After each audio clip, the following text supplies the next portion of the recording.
নমস্কার দর্শক বন্ধুরা, কিচেন ক্রাভিংসের আবার একটি নতুন এপিসোডে সবাইকে স্বাগত জানাই। আশা করছি আমার সকল প্রিয় দর্শক বন্ধুরা সকলেই সুস্থ এবং ভালো আছো, আর আমিও খুব ভালো আছি।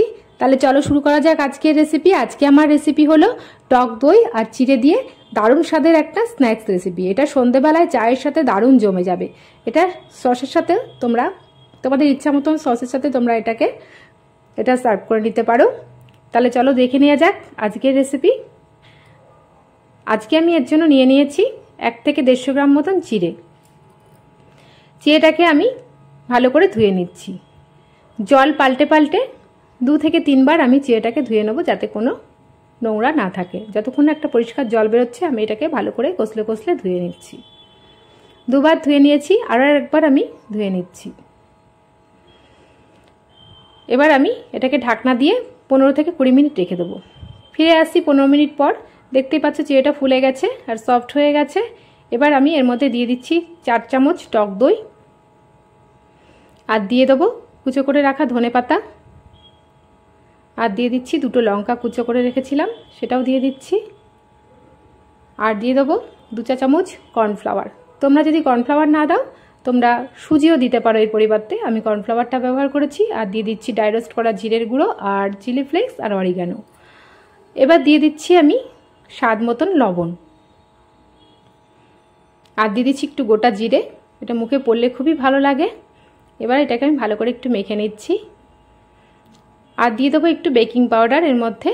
এটা ভাজা হলে খুব খাস্তা হয় বেকিং পাউডারটা দিলে। এবার আমি হাতে তেল দিয়ে আমি একটা ভালো সফট ডো আমি রেডি করে নিচ্ছি। দেখতেই পাচ্ছ ডোটা আমার রেডি করা হয়ে গেছে। এবার হাতে একটু সাদা তেল দিয়ে আমি ছোট ছোট আকারে একটা লেচির আকারে আমি গোল গোল করে আমি এটা হাতে করে নিচ্ছি, গোল গোল শেপে করে নিচ্ছি। এটাকে একটু প্রেস করে নিচ্ছি গোল করে। তোমরা তোমাদের ইচ্ছা মতন এটাকে শেপ দিতে পারো, এইভাবে করলেও খুব সুন্দর লাগে। তোমরা এইভাবেও ট্রাই করতে পারো। আমি আস্তে আস্তে সবগুলোকে রেডি করে নিচ্ছি। দেখতেই পাচ্ছ আমার ডোগুলো রেডি হচ্ছে। তোমরা অবশ্যই বাড়িতে একবার ট্রাই করবে, দারুণ স্বাদের একটা রেসিপি। আমার মোট 9টা ডো আমি রেডি করেছি এর থেকে। এবার ভেজে নেওয়ার পালা। এবার আমি ওভেনে ফ্রাই প্যান বসিয়ে দিচ্ছি, আর দিয়ে দিচ্ছি একটু সাদা তেল। তেলটা গরম হলে আমি এবার এগুলোকে ভেজে নেব। গোল্ডেন ব্রাউন কালার করে আমি এগুলোকে ভেজে নিচ্ছি। আমি এপিট ওপিট লাল করে আমি এটা গোল্ডেন ব্রাউন কালার করে ভেজে নিচ্ছি। এক পিঠ হয়ে গেছে, আমি এটাকে আমি উল্টে পাল্টে লাল করে ভেজে নিচ্ছি। 2 পিঠই আমার ভাজা হয়ে গেছে। এবার আমি একটা প্লেটের মধ্যে এগুলোকে তুলে নিচ্ছি, তেল ঝরিয়ে আমি তুলে নিচ্ছি।